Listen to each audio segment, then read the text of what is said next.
No fancy intro just yet. I want to be as blunt as possible right here. This is the endpoint of a few weeks of passive research that I've been doing, and this is not a call to harass anyone mentioned in this video. I will be blurring the names of those who do not have a public following, but the rest is fair game. But again, do not, I repeat, do not send anyone mentioned here any sort of hate. You will just be adding to the problem. What problem, you ask? Well, we're in another GamerGate moment as I speak. Every time I log onto Twitter, every dev, journalist, whoever I follow is just getting constantly harassed for just doing their jobs. And today I sought to figure out why. Why is that happening? Why are gamers so obsessed with this company called Sweet Baby Inc? What do they do, and do we even need them? But with all that said, let's start at the only place I can actually think to start, GamerGate.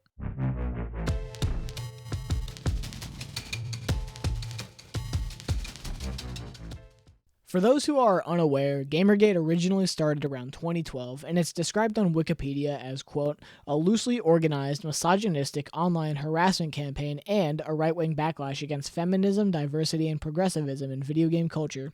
But speaking from personal experience, it was more or less just journalists and gamers going back and forth calling each other names. It stemmed from a few women, but the main culprit, in big air quotes, was Anita Sarkeesian. Anita Sarkeesian is a critic and the founder of the Feminist Frequency website, where people would criticize games, movies, and whatnot from a feminist perspective. She had a famous series called Tropes vs. Women in Video Games, where she would more or less analyze games from the perspective of that of an Intro to Feminism course in order to get more people interested in the subject of feminism and to think from a different perspective. The videos were fine. Looking back at them now, they don't really say anything that wild, but you have to remember, this was 2012. Times were different. We had people who willingly called themselves hipsters, so a feminist perspective on video games was gonna get a lot of people angry. But the amount of hate this woman got was unprecedented. Was she 100% innocent? No, not entirely. She had some shady areas in her past, but the reaction that she got was insane. For years, gamers would make the claim that games are art because they are, but as soon as somebody tried to critique it as if it was art and apply a different perspective, gamers had decided that they had enough. Countless people harassed this woman for attacking their sacred hobby, trying to ruin it by adding entry-level feminist critique to it. It was very much a have your cake and eat it too type of deal, because they wanted games to be art, but as soon as someone decided to look at it as if it was art, they then decided that was too far and you're trying to take away the only form of escapism that they had. Keep this in mind. This comes back later. Anita Sarkeesian had such a target on her back that people would just go online, record themselves playing CSGO Surf, and more or less tell her to off herself in the edgiest way possible, and they would make a lot of money doing so and gain a very young, impressionable audience at the same time.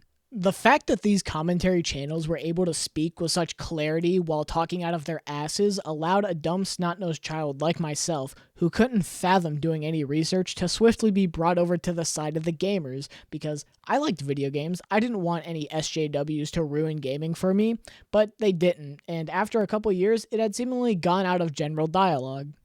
Anita Sarkeesian wasn't the only woman who was targeted during Gamergate, though. There were others, like Zoe Quinn, an independent developer who released the game Depression Quest, which received positive reviews from outlets and mental health experts, but was disliked by the no politics in my game crowd. This resulted in Quinn being subjected to several months of harassment after its release, including rape and death threats. Quinn documented the harassment that they received and openly spoke to the media about it. This led to even more harassment and even got to a point to where she was doxxed. Those were just two of the prominent figures that I vividly remember. I left out a lot of details when it came to Gamergate. I didn't even get to Brianna Wu, the UN General Assembly, and many other details, simply because there's too much to talk about that hasn't already been said. If you want to learn more, watch this video from Savy Writes Books. It's a very in-depth history on Gamergate, and while I don't agree with everything that she says, it's a very well-researched video and well put together. Anyways, Gamergate was a distant memory in everyone's mind, up until recently when a similar discourse ended up starting up. But this time, it was a new threat to gamers, a company called Sweet Baby Inc. This leads us into the modern day.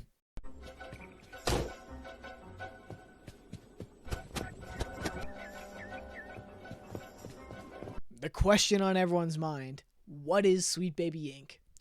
Well, according to their website, Sweet Baby Inc. is a narrative development and consultation studio based in Montreal. They're working around the globe, and their mission is to tell better, more empathetic stories while diversifying and enriching the video games industry. In short, they help games write marginalized characters in order to promote diversity, equality, and inclusion, commonly referred to as DEI. And that's kind of what everyone's mad about, more or less. The first I had heard of the company was in the end credits of Alan Wake 2. At the tail end of the credits, one person from Sweet Baby Inc. is credited with helping consult on the game, with character arc, voice, and sensitivity reading according to their website. This was for the character of Saga Anderson. For those who are unaware, in Alan Wake 2 you play as two characters, Alan in the Dark Place and Saga in real life. And about 10 years ago, in the game Quantum Break, also by Remedy, there was an Easter egg that contained a proof of concept teaser for Alan Wake 2. Within the trailer, there was a scene of Sam Lake's character, Alex Casey, standing next to Saga Anderson in a similar vein to this image from the sequel. But eagle-eyed viewers may notice something. In the teaser, Saga is a white woman, but in the game, she's black. Because real American fact-checkers wanted to get behind the reasoning for Saga being black, they had then decided that Sweet Baby Inc. had come on the project and turned Saga from a white woman to a black woman. This conspiracy was just a seed in the ground for the distrust that people had for this company. Because for real American patriot gamers, the biggest crime that you can do is unnecessarily race swap a character. But there's just one issue with that theory. That's not what happened. This was confirmed by Kyle Rowley of Remedy Games, and when asked about what happened, he tweeted saying that's not what happened, and interviews show that Remedy actively sought out Sweet Baby Inc. in order to get the character of Saga just right. But because people were so dead set on this theory, they decided to come out and tell Kyle Rowley that he was wrong and lying. This is perfectly encapsulated in the article Sweet Baby Inc. Misinformation Campaign about how much influence the company has gets exposed by John Trent. Wonderful title. The article is more or less him compiling and then quoting tweets, articles, in a part of Kim Belair's GDC conference with a tad bit of actual writing added at the end. And in this small section of actual writing, he states, quote, "Clearly Sweet Baby Inc. has significant influence over these major studios." This is about Kill the Justice League having about 13 writers from Sweet Baby Inc. on board. He continues with, quote, "Belair admits to employing fear tactics in order to get studios to work with them. Not only that, but it would appear that they're involved with the race swapping of Saga Anderson and Alan Wake 2, and were clearly heavily involved with the overall story of Suicide Squad Kill the Justice League." Trent makes that claim with zero substance to back him up, which it's ironic because the title is Sweet Baby Inc.'s on a misinformation campaign, but he's also lying in the same article he says that.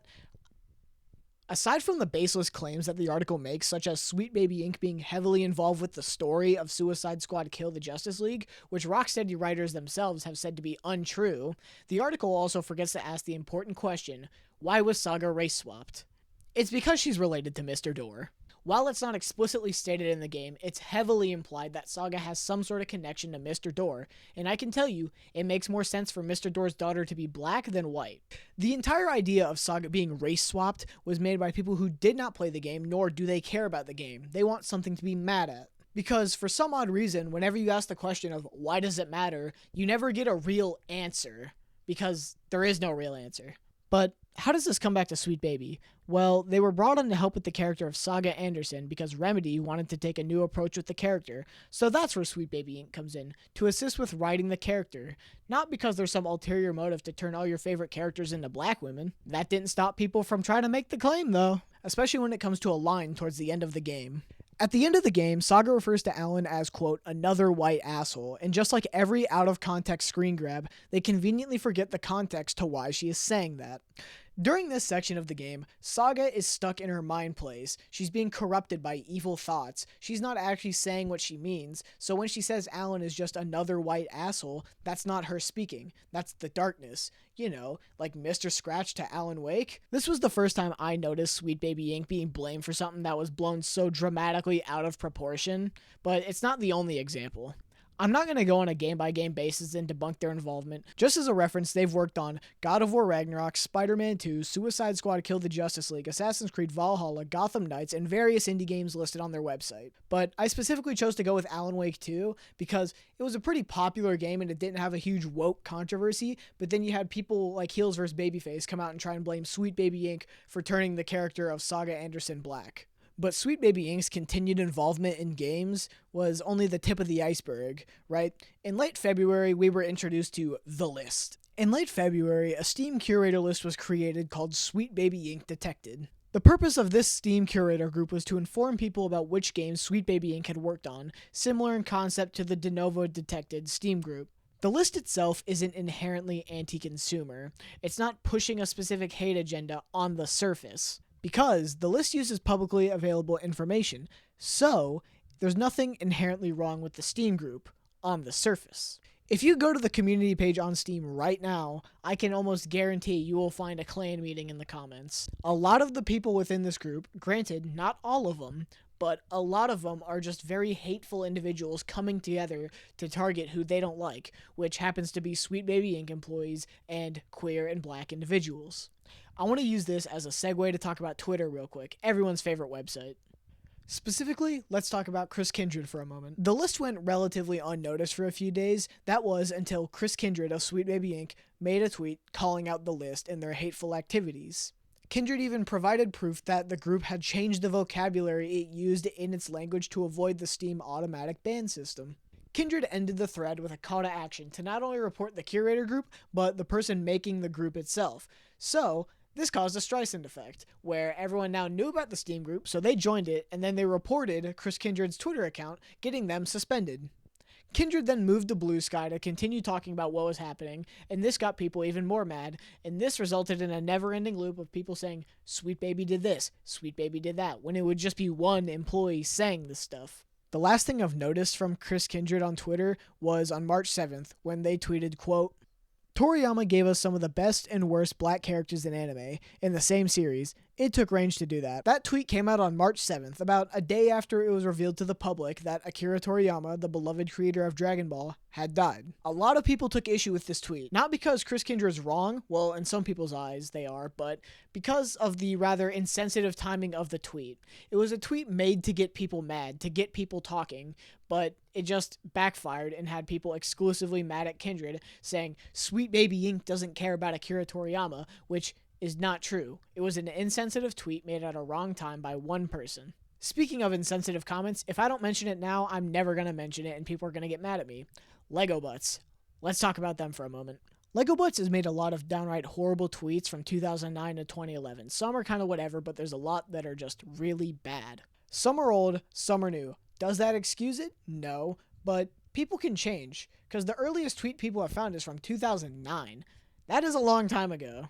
But again, I want to reiterate, just so nobody takes me out of context, these are bad tweets, and they should 100% apologize for them. They're bad. Stepping aside from the tweets for a moment, I want to examine the Steam group. Specifically, I want to look at why Chris Kindred and a lot of others believe that this group should be terminated and shouldn't be allowed on Steam. As I mentioned earlier, the creator of the Steam group purposely changed the vocabulary that he used in order to avoid Steam's automatic ban system. Alright, that's strike one. Little odd, but nothing out of the ordinary for some of these groups. Strike two is where it gets really bad, because this is one of the most hateful Steam groups that I've ever seen. This is just some of the comments I found within 25 minutes of looking. And strike three, and the cherry on top, is that this group does not know what they're exactly boycotting. They know they don't like woke stuff and progressivism in games, but they couldn't tell you exactly what they're boycotting. When asked in an interview by Megan Farokmanesh, I butchered that, the creator of the Steam group openly admitted to not playing some of the games that he says he knows are woke.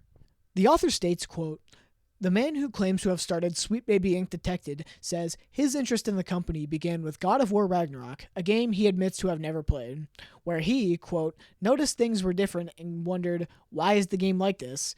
Navigating the Sweet Baby Inc.'s website, he recounts looking over the projects they've worked on, like the massively successful Spider-Man 2, another game he admits he'd never played. And, quote, noticing a pattern, Sweet Baby Inc. Detective's creator, who says he's based in Brazil, never exactly explains what the pattern is, instead using buzzwords like woke products and virtue signaling, and noting that several of these games had, quote, extremely diverse casts. Later in the interview, he complains that, quote, our games, our entertainment, the stuff we love, are utilized for this kind of stuff, political agendas. The creator of the Steam group can't even tell you what he's boycotting. That's how lazily this foundation is built. They use purposely ambiguous language to explain to you that they don't know what they're talking about, but they act like they do. They use this boogeyman of wokeness to try and say why games are bad now, but they can't tell you what exactly is woke. Most of the people who are boycotting Sweet Baby Inc. don't even know what they do. In an article by Paul Tassi titled, Ex-Rocksteady Dev Shoots Down Suicide Squad Kill the Justice League Story Theory for Forbes, he discusses the theory that Sweet Baby Inc. somehow came in and turned the game super woke. The article highlights this tweet from 7 Spidey Comics on Twitter, where he points out the absurdity and childish nature of this clip from the video Suicide Squad Kill the Justice League has the worst story ever made by Colin. The writers for this project should be fired and blacklisted from ever touching an established universe ever again, and Sweet Baby Inc. should be abolished and the company should be shut down. You are the worst of humanity, and like I said, if it was up to me, I would lock all of you in prison for 25 years to life with absolutely no parole. I cannot wait till the day that this becomes an actual crime. Alright, editor's note here. I said that it highlighted the 7 Spidey tweet. It doesn't. It's actually Del Walker's reply to a Colin tweet about the 7 Spidey tweet. I got the order all mixed up, but in execution, it still says the same thing. Just go with it, I guess. I mean, I messed it up, but still. This then resulted in Colin quote tweeting 7 Spidey Comics, calling him, quote, a genuine fucking dumbass, and then going on to make the claim that Sweet Baby Inc. wrote the entire story for the game. And then closing with, holy shit, how fucking dumb are you? This then led to Del Walker, a very outspoken Rocksteady artist, telling Colin that he's wrong and that Sweet Baby Inc. did not write the story. Colin then doubled down, calling Del Walker a liar for saying that they didn't write the story, and when he was proven wrong yet again, he chose to just imply that they worked on more than what their website said they worked on. But unfortunately, there's only scraps of this interaction left because Colin has since been suspended on Twitter. All these guys know is ad hominem attacks. They don't actually understand fair criticism or even constructive criticism. They just call you a moron and a fucking dumbass. Paul Tassi closes the article by saying, quote, the whole thing has been very ugly, and right-leaning YouTubers and social media commentators have taken it way too far. They've blamed Sweet Baby specifically for all manner of things, from Harley rejecting her more revealing Arkham costume in an early scene, to even a progressive banner that hangs in the main base area, or they have cited them for the quality of the entire story. Tassi's article is just a drop in the water when it comes to stories like this. All over Twitter, I see people trying to justify themselves being right in their conspiracy theories by telling the people who worked on the games that they're wrong, or that they're lying to protect Sweet Baby Inc. and their precious reputation, which doesn't even make sense because they're a consulting firm. They work third party. They aren't part of the development process. This isn't a new thing either. This general crowd of people always act like they know better than the people making games. But there's a difference between genuine suggestion and conspiracy theory nonsense that goes nowhere and where you call the people making the games idiots. Or, I don't know, maybe calling for everyone who worked on the game to be fired because you didn't like your precious superhero story. The disconnect between these people and how the industry actually works is something that we need to help abridge, because a lot of people don't know how games are made, myself included, but that doesn't stop people from acting like they do know. Consulting firms like Sweet Baby Inc. are very common in film and TV and podcasts. They're very common. Maybe not for podcasts, but the disconnect between people who know the industry, like developers and journalists, and gamers, has caused gamers to have this sort of us versus them mentality, where all the journalists are bad and all the developers are bad and gamers know best. It's come back to this whole ethics and journalism soup that GamerGate 1 was apparently about. But that brings me to my next point. Let's talk about Kotaku.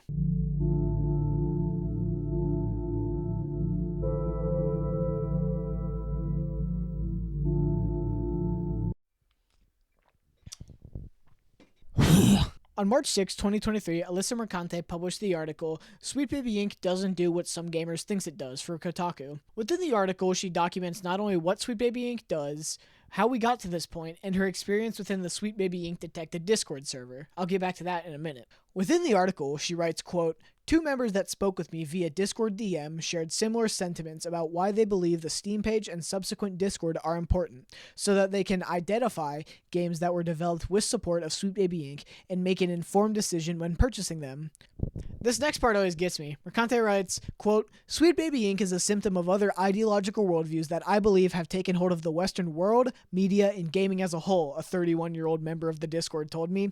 He also insisted, without providing providing any evidence that Sweet Baby Inc. adds, quote, race and identity group quotas to everything they're involved with. This is just furthering my point that these people have no idea what they're mad about, but they're mad about something, but they won't say what it is for some odd reason. After reading the article, I also decided to check out the Discord server to see what it was all about, right? Oh my god.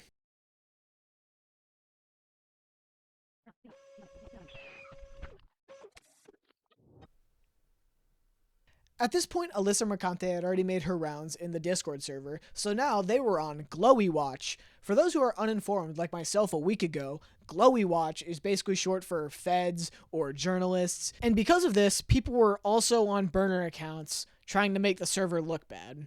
Granted, the server already made itself look bad, but there were some people that were just being really bad actors and just there to make people angry. But some of the things I saw were from people who weren't on burner accounts. It was genuine, just psychotic behavior. Alongside that, they also had this habit of using this picture of Aloy from Horizon Zero Dawn where it's edited to make her look fat and ugly, and they use AI to fix the character model or something like that. It wasn't just with Aloy from Horizon Zero Dawn, but that's the most popular one that gets spread around. And they also have this weird fascination with Alyssa Mercante because there was a time in which she had shaved her head, and because these guys all want trad wives or something like that, they had this image where she had a plunger on the back of her head, and I didn't get the joke, but they really liked it, and they kept posting it. It was even a server emote at one point. There was also this series of images that I found within the server. Weird images aside, I also saw a lot of just generally bigoted comments towards trans and black people. Specifically trans people. They do not like trans people in that server. I think my favorite thing that I saw from the Discord, though, was this guy who went on this unhinged tangent about how Sweet Baby Inc. is actually an allegory for abortions because they're sister company or something like that. It's a big conspiracy theory that ends with them all being satanic pedophiles, right? Except there was absolutely no backup to this claim other than the fact that he believed that it was a theory for abortion or that it was a cover-up or something like that. I have no clue what he was talking about, but it was really funny to look at. I briefly mentioned this earlier, but there were a lot of people on burner accounts trying to make the server look bad. While they aren't as unhinged as some of the Steam group comments, a lot of the people in the server are very hateful individuals, especially in the politics channel. God, do not go in that thing. There were some people in the server, though, I noticed they weren't the worst people of all time. They were just perhaps misguided, or they believed that they were doing something when in reality they're just part of this hateful group of people. Like, I saw people talking about retro video games, like, not in like a, oh, the West has fallen, new games suck, but it's just like talking about their love for old games. So I thought I'd mention that not everyone in the Discord server is a genuine, like, piece of shit, but there's a lot of them, dude. Like, it's bad. But my question to the seemingly normal group of people in the Discord server is, why? Why are you there? What fight do you think you're fighting? This is a genuine question because there's no fight in that server worth fighting for where you're on the side of the bigots. What exactly is the end goal? Do you want games to be like how they used to be? Which, I wouldn't want that. Games used to suck. Remember Oink on the Atari? I wish I knew what exactly they were fighting for, but nobody on the server would tell me anything. But when I did ask, I did get an answer, kinda. The only answer that I got was specifically from one member where he said, quote, "We're fighting to preserve ethics in gaming journalism and to keep identity politics out of games because it's a form of escapism." We're back to square one.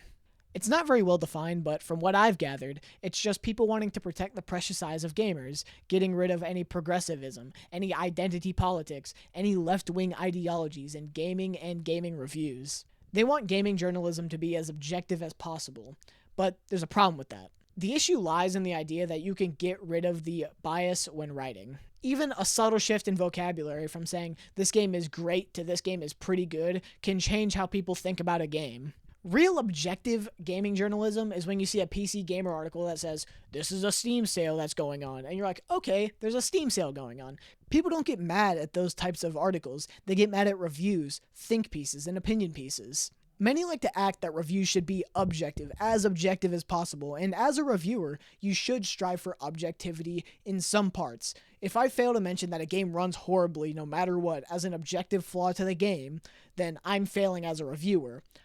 But an objective game review would read like this. This game has graphics, story, options, and gameplay, right? It'd be so boring and there wouldn't be any good reviews out there because they'd all be the exact same. You need objectivity, but you also need subjectivity. It balances out. A good review comes from a place of sincerity in the heart. Objective reviews do exist, but they're not as good as some of the best reviews I've heard that are subjective. Granted, this is all just me speaking from my perspective, but that's the thing. I'm writing this video. It's from my perspective. Everything is an opinion piece. Objectivity is very few and far between. Objective reviews, like I said, do exist, but to act like every review needs to be objective is absurd. If you ask me, instead of focusing on whether games should be objectively reviewed, we should focus on who's writing the reviews, because when IGN or GameSpot gives a game a 7, it's always IGN or GameSpot gave a game a 7, and never the author of the review. We should focus more on creators of those reviews, instead of just saying the big corporation gave the game a certain score. It would then also make it easier for people to find these objective reviews that they seek out, because IGN doesn't give objective reviews. IGN doesn't give reviews. Writers do. They just so happen to be published for IGN. Alright, that was a lot. The second idea is that political correctness, specifically left-wing ideology, does not belong in games. This is stupid and won't take nearly as long for me to talk about. Many often cite wokeness as something that's ruining Western games and it's causing the West to fall while the East doesn't have this issue. But the funny thing about that is that they're just wrong.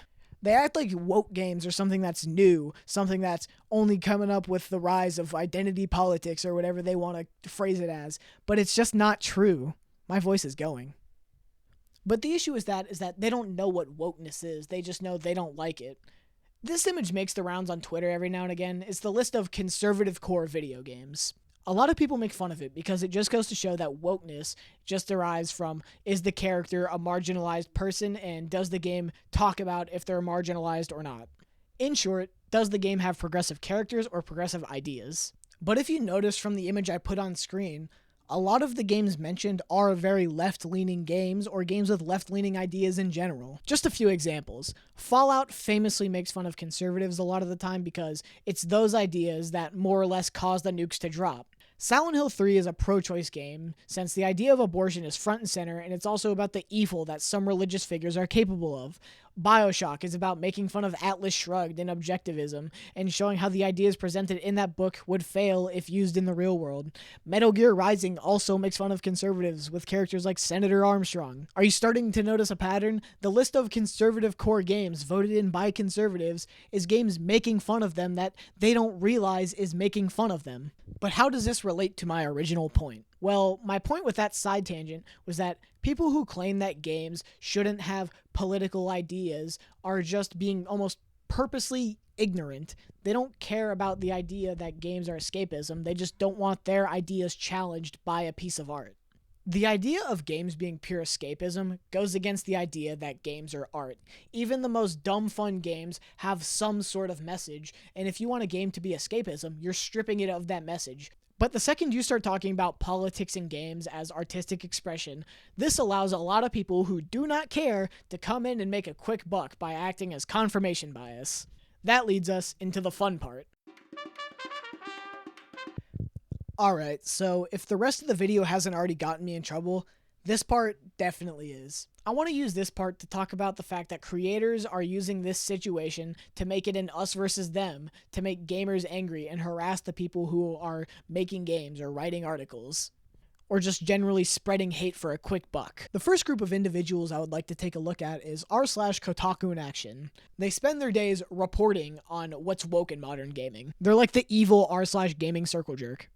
But this Reddit is actually delusional. They try to live in this constant state of affirmation that they aren't crazy, while then going on to make these long-winded posts about what's wrong with games today, with oddly specific scenarios, with no examples to back up what they're saying. But I wanted to briefly mention this subreddit because they're one of the main sources of misinformation I see, often reposting things from other websites, and then members spread that elsewhere.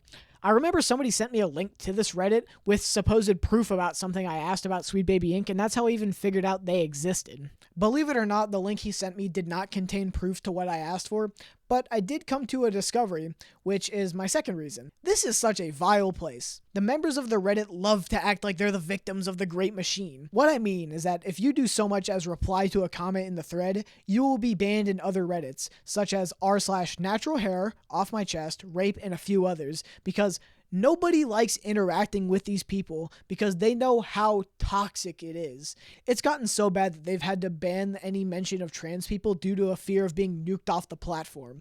But they mask it as being censored by the Great Machine speaking for truth, when at its core, they're just a group of individuals who want nothing more than to spread hate. I normally don't like typecasting an entire group of people, but this entire Reddit is just full of malice and hate. They want nothing more than to just watch the world burn. I know it's stupid saying that, but it's so bad over there. For example, one post I saw mentioned all the things wrong with gaming, and they brought up the fact that some games change male and female character types to body 1 and 2. It's such a nothing change and allows for better role-playing because you can do more with a character than you can before. But they were mad because they were replacing gender with leftist cultural Marxist ideology or something, and it just poses the question of, how fragile are you? Your entire enjoyment of a game comes from whether body types are marked as male and female instead of 1 and 2, even though it's something that games have done for a while. I mentioned this earlier, but the Reddit lives in this constant state of delusion and lies. One day I was scrolling and I saw this post advocating for gaming to become a moral free market, which doesn't make sense. Instead of being a free market, the user is saying it should be based on what they believe is moral. I'm losing my mind. The idea of a moral free market comes from the fact that it's dictated by external factors, e.g. morality, so it's no longer a free market. But that Reddit's only part of the problem. The other issue is actual creators making these half-assed videos for content mills in order to capitalize off people who just want to hear what they want to hear. I watched a lot of videos and read a lot of articles, too many to be frank, but they all just echo the same thing. And I can tell you, a lot of the people making videos on this stuff do not care. The first example I'd like to take a look at is the good old Critical Drinker. A few weeks ago, he made a video titled When Gamers Fight Back, and this video is just lazy. I'm not going to go point by point because that would take too long, but in short, he sits there and blames Sweet Baby Inc. for things that are out of their control, such as game development, and constantly implies that they're there to replace talent with the message, and shows this image, but never actually says what the message is, because we all know what he's talking about. The drinker acts as this voice of authority in his video, as if he knows anything about game development, so explain to me why he doesn't even know what Sweet Baby Inc. does. It gets to a point to where he spends a quarter of his video talking about The Last of Us Part 2, Neil Druckmann, and briefly mentions Anita Sarkeesian, but never takes it anywhere and only uses it to vent his frustration about The Last of Us 2 apparently forcing Ellie to be gay, and according to him, quote, retconning the hero of the first game into being a dumb, gullible, spineless sap who walks into an ambush like he never would have before. I've not played The Last of Us 2, right? So I'm not going to argue semantics about the game, but I can almost guarantee that they didn't retcon him into being an idiot,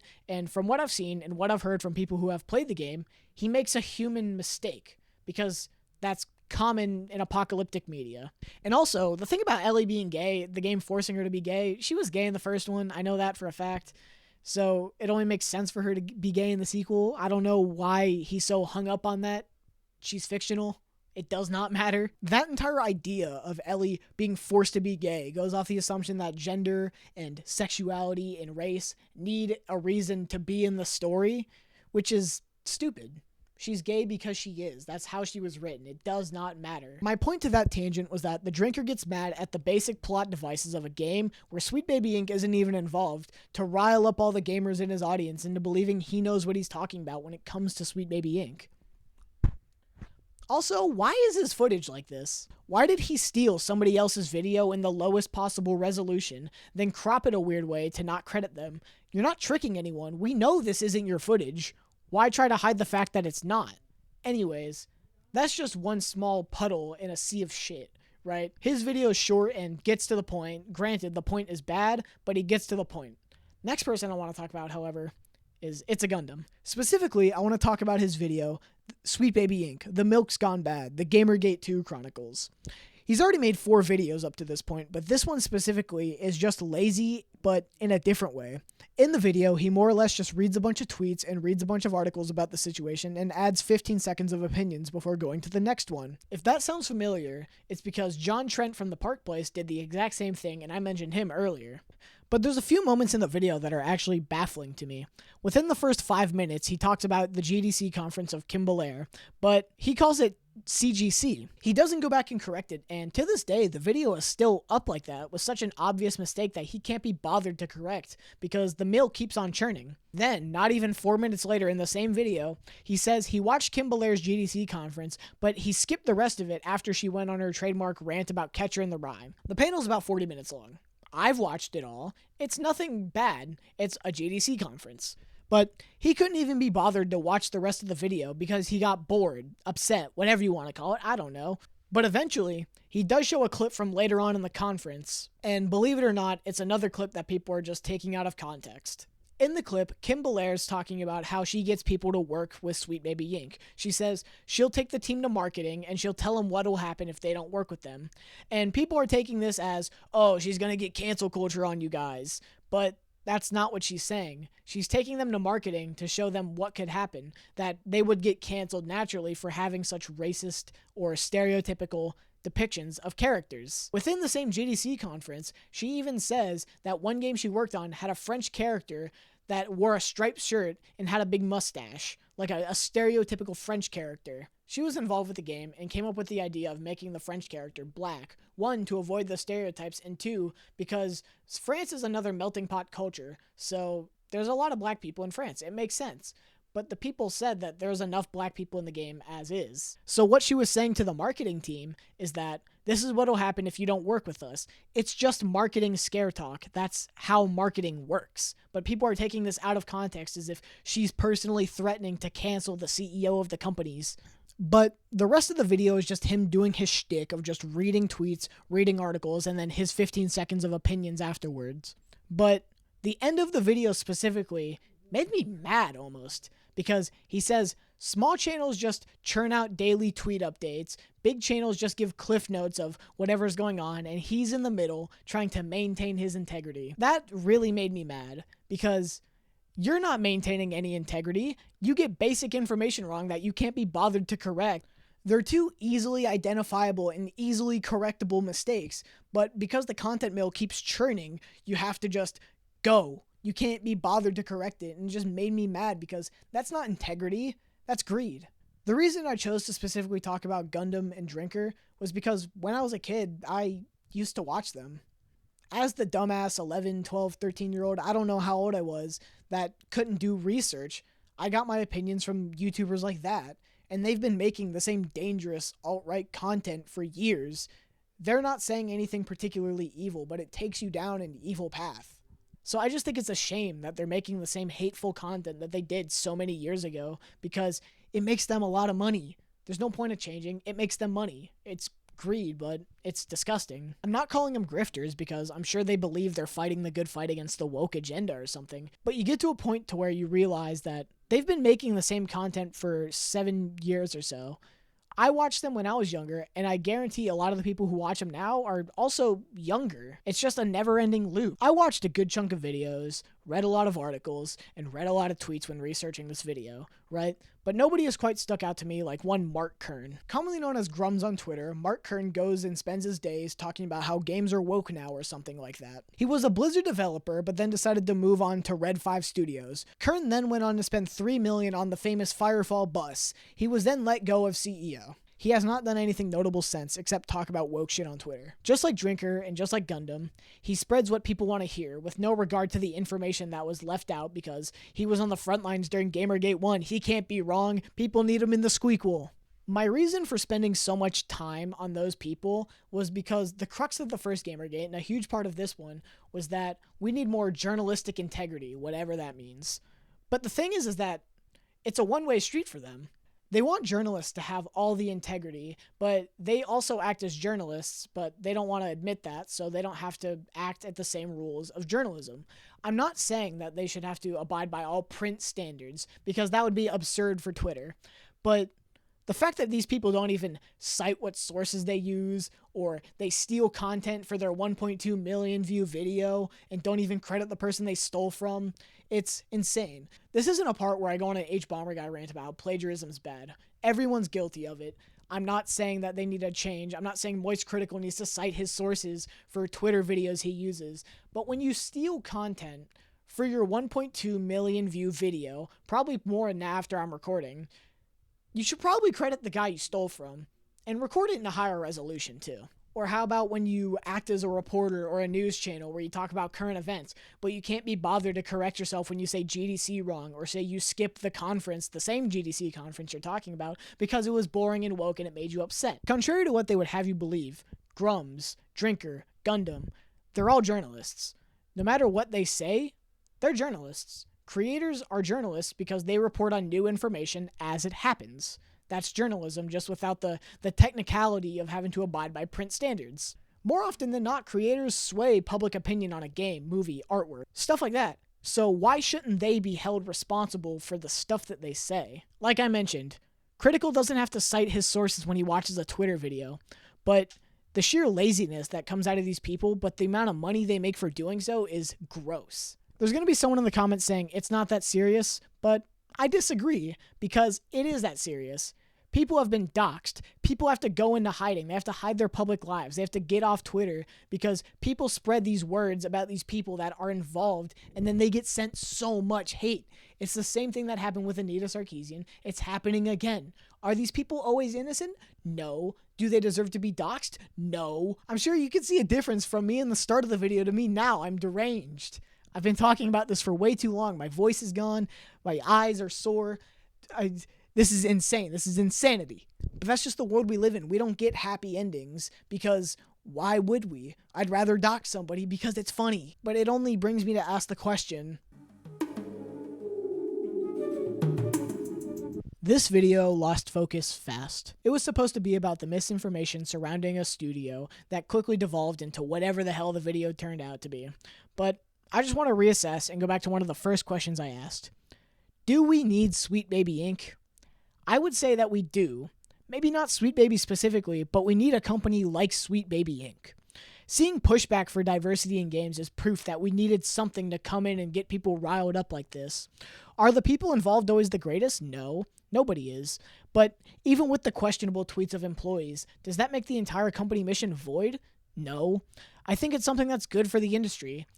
I'm speaking from the perspective of a straight white guy, so what I'm saying is very limited. However, everyone I've talked to says that it's a good thing. Diversity is a good thing because not only does it allow more people to get into games, it allows for games to be different and weird and have more diverse stories. So even despite its flaws, I feel like we need a company like Sweet Baby Inc. because games are stuck in the past and we need to move to the future. Not even on a story level, on a business level. Games are still expected to be made yearly, bi-yearly, tri-yearly, when they take much longer than that and they need much more support. But now we're just laying off the people who are making them because they take too long and cost too much money because we have unreasonable expectations for writers, developers, programmers, everyone involved. My point for making this video wasn't to call upon a witch hunt. It wasn't to suck up to some company. It was to talk about an industry that I love that's currently being just torn apart by people who are here to just spread hate. My point was that DEI practices are not bad. If you think they are, you need to reassess. You're the one in the minority here. Funnily enough, these people are contributing to a problem of bigotry that's been rampant in the industry for as long as I can remember. And if we can fix that, then games as a whole can get better. There's no big cabal telling you it's evil to be a straight white guy. There's not a big straight white guy replacement theory like some suggest. It's just different people in different games because they're made by different people now. They're not just made by straight white guys now. I believe it was the Kotaku article that ended with the idea that consultancy firms are commonplace in film and television, but because games are still a relatively new medium where people don't understand how it's made, these people act like they know what goes on behind the scenes when they don't. So for people to come out and call these people working on games dishonest liars because you think you know better is both foolish and childish. Outro. But even as I wrote and filmed this video, it was proven to me time and time again that people get mad at stuff they latch onto without any proper reason. And that's a topic for a different video. I don't want to talk about that right now. I'm pooped. I'm pooped. I think I mentioned this earlier, but I probably look visibly different than when I started the video. Like, I've been recording all day. My voice is gone. Not like how it was gone in the Spider-Man video, but it's gone now. Like, I'm forcing this junk so bad. But I just want to say thank you for sticking around to the end. This one was a doozy. Yeah. I want to mention now I have a Patreon and a Discord. That was what the flash at the start was about, if you can't read. The Discord and the Patreon are both linked below. The Patreon is completely optional. I'm not going to sit here and beg you for money. It's completely optional. The Discord is free to everyone. You can join that if you want. You're welcome. Everyone's welcome. I just want to say, again, thank you. I always reiterate this, but thank you so much for getting this far. Yeah, this took a lot out of me, but I enjoyed doing it, so I'm doing it, even if I'm going to get called a woke chud in the comments or something. I don't care. I enjoy doing this. But now that I'm done with this video, I can finally start playing Dragon's Dogma. I'm looking towards that. There was another game I was going to pick up too, but I can't remember right now. I've been watching a lot more movies. I want to start talking about movies on the second channel or on the main channel or something, but I haven't had the time, especially with this video. Like, this one took a while. Yeah, I have a lot of stuff I want to talk about on both channels, but I mean, other than that, I don't have anything else to add other than thank you so much for making it this far. Besides that, yeah, later.